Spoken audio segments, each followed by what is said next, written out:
Hey guys, me again.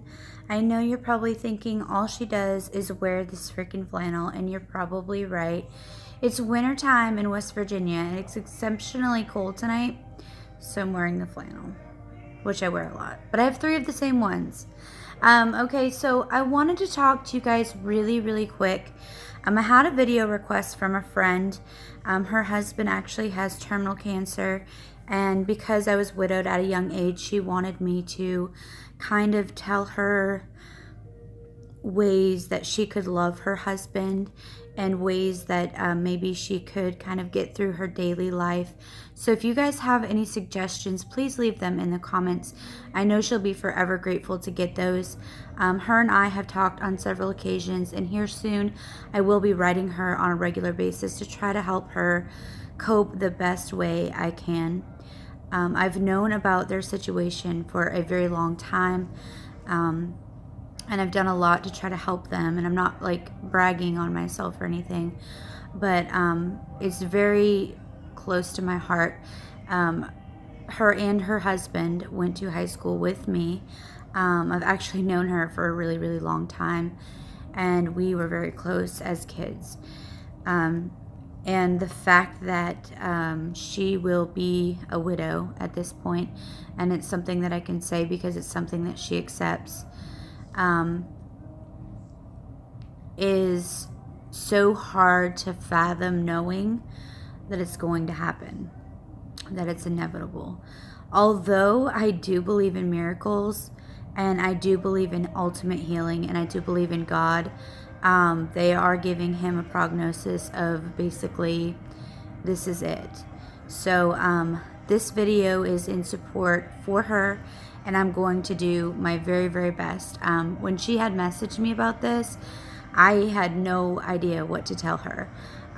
She had pretty much thanked me for sharing my story, which is here on my YouTube channel, of how my husband passed away and how things unfolded and that type of thing. But I had no knowledge or expectancy of him passing away, so our cases are extremely different. So I'm going to do the best I can. So I think the hardest part for me regarding my husband's passing was the hour-long discussion I had to have with the sheriff before I was ever told that he was actually for sure passed away, passed on. And so that is really the only way I know how to relate to her, is not knowing the fate, the outcome, anything like that. Now, I did have an aunt, that had pancreatic cancer that was terminal. I actually did her eulogy about 3 months after my husband passed away. Her prognosis was 6 months, and she only lived 2 weeks. So, and she was my closest aunt, and she's the one that I'm named after. So, that's neither here nor there. Jill wants tips as to what she can do daily, every day, that is going to matter, that is going to get her through, because she's lacking motivation. Just like every one of us would definitely be lacking motivation in this situation.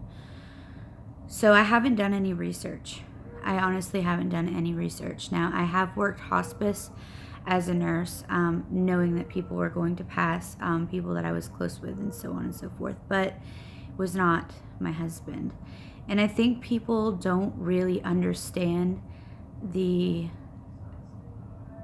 emotional turmoil it is to lose your spouse, because your spouse is your best friend. Your spouse is your future. Your spouse is everything to you. When your parents pass away, when your siblings pass away, when you're raising kids, they're going to be the ones that you're going to dream with and be together with forever. So when she got this news, certainly she wasn't expecting it. I'm gonna pause this video real quick.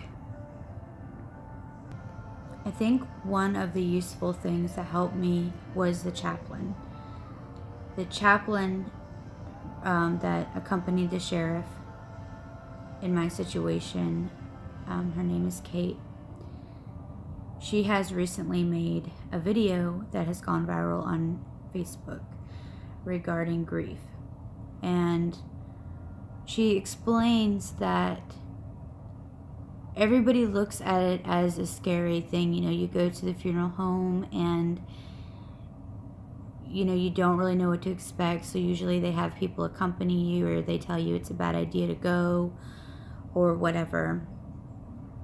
And that really all it is that that person wants to love their loved one more time, that person is okay, that person is going to be okay. And that studies show that the people that do not spend time with a deceased person before the funeral or while they're at the funeral home or whatnot, oftentimes regret the chance, or the chance that they didn't take.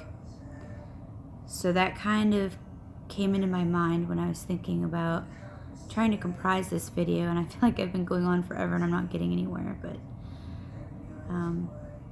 I've explained to her that every day is a gift, every minute is precious. Of course, you're going to always take pictures, and that was one thing that I was incredibly good at, is that I have so many pictures of me and my late husband together, all of our memories.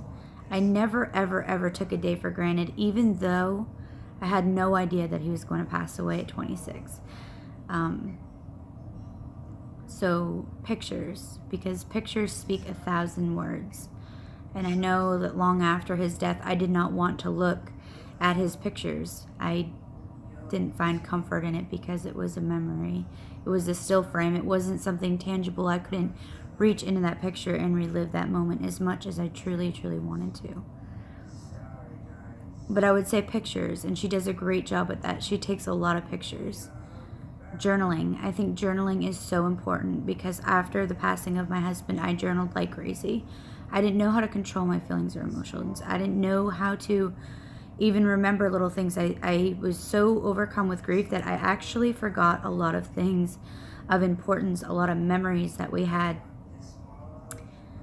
So I would say journal. I would say every day, whether it's a good day or a bad day, every single day, write down something amazing that you did, felt, or that was said, which I'm sure you already do, you know, some of these things. I would also say that as hard as it is for you, and I can only imagine, I would say that never leave anything unsaid, ever. No matter how hard it is to say, don't. Time is of the essence. I say that on a lot of my videos. Kind of feel repetitive, but time is definitely of the essence. Don't let it slip away from you.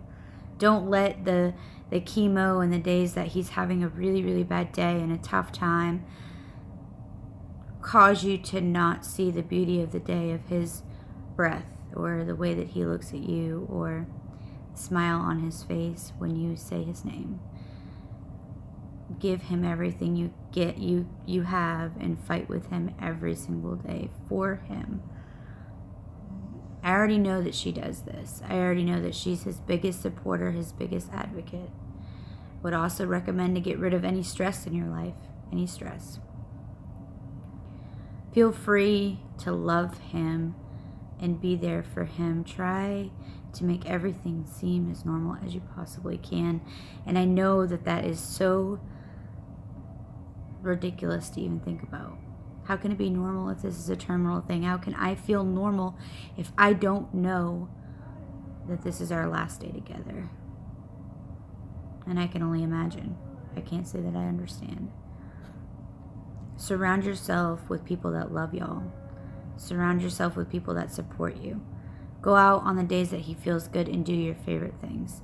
Go revisit the places that you guys have memories at. Take a ton of pictures. Don't forget those things. Try to make him feel normal too. Because as much as it hurts for you to know what the final outcome is, I'm sure that it just tears him up inside to know that too. And maybe he's scared of finality and he's scared of death too, which I'm sure that he is. I really, really wish that I could be more of a support. I really wish that I had more words, that they were better, that I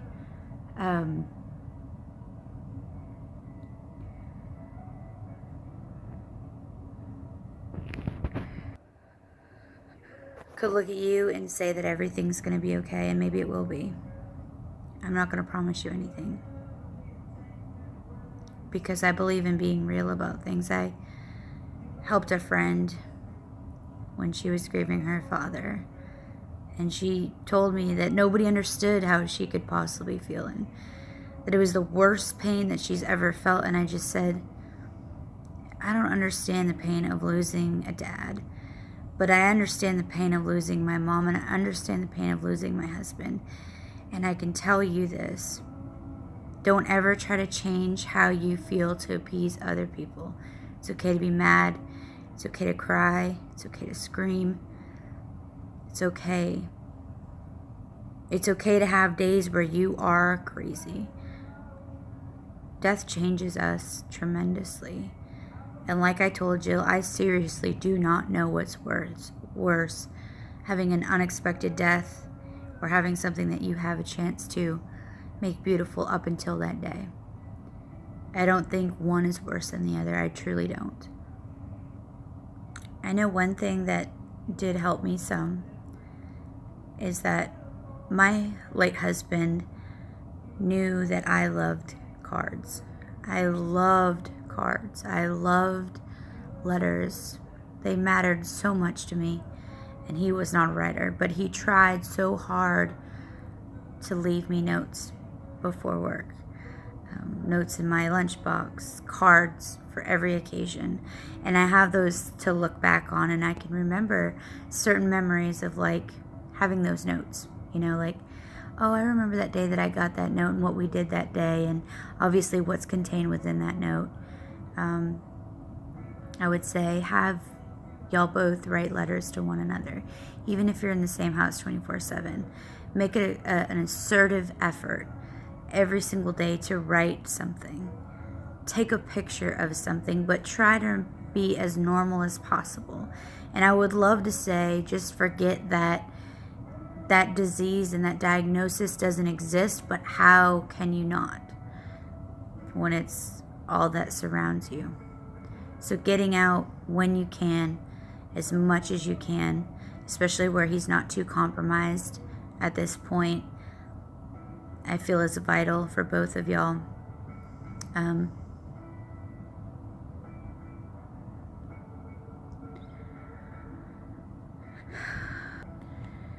You know, she wanted me to also share my experience, and I think that one of the harder things was that people were grieving him too, and I was always worried about everybody else grieving my husband, that I didn't think about me. And when my husband passed away, there was a lot of blame and finger pointing, even though it was a complete accident. It was a car accident, and he was alone when it happened. I think what was really, really hard is that I allowed people to kind of make their grief my own when I didn't even have a chance to process anything.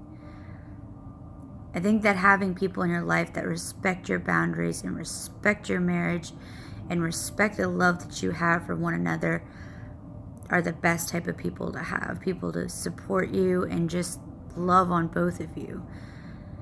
I want to say that I'll be the first to admit I was very distanced from God when my husband passed away, because I couldn't make sense of it, and I was so angry. How could God let my husband die? He was a wonderful person. Like, why does that even make sense? I still don't know why, and I never know how to answer those questions. Even before he passed away, and I did counseling sessions with people, like, I don't know. I really don't. But you know what you guys have, and what you have is true love. And bridges burn, and people die, and things go to the ground, like they say in the movie The Crow, and true love never dies. Loving a spouse on the other side is so hard because it feels one-sided. It feels like you can't talk to them. I've written 1,000 letters to Brendan in heaven. I've released 1,000 balloons on every single holiday with messages on them, praying that they'd get to heaven. It was my way of symbolism, and it did work for a while. It helped some. Having his Bible with things that were, highlighted that I could read back on, and those letters and those pictures, there was nobody that could have told me different, that our love was everything that love should have ever been. I wish that there was something more that I could say, and I really, really hope that this helps. And I will send your letter out, and I will be there for you no matter what, and I will be your friend. And for anybody else that's watching this that's going through the same, I will be your friend. I'm incredibly sorry. And that doesn't even do justice, because sorry is just like a word you could hear from anybody. But I am truly and genuinely so sorry. And I'm so sad for your situation. Some days I don't even really know how to process it because it doesn't seem real. And I'm sure you feel that way too. But I will stand with you, and I will fight with you for his best interest. Anyone watching this video, I am going to leave their GoFundMe link in the comments. I don't usually share GoFundMes because I've been in the worst positions in this world and never once felt justified to put a GoFundMe. But these people need our help. They are a young couple with children. Jill has to take care of her dad, who is very sick. Nick, who is terminal, who is her husband, while paying bills and having car issues and all of these things. I only have maybe 18 subscribers, but maybe somebody out there can help them. And we'll do some more fundraising, which I've already done, but we will do more to help them. So I will leave that in the comments, and if it's on your heart, even if it's $5, please pray for them. Most importantly, show your love and support in the comments. And if you can find it in your heart to sacrifice even $5, do it. I love y'all. I love you, Jill. Stay strong. I don't even know what else to say. Thank you for watching this video, and I hope that it helped you.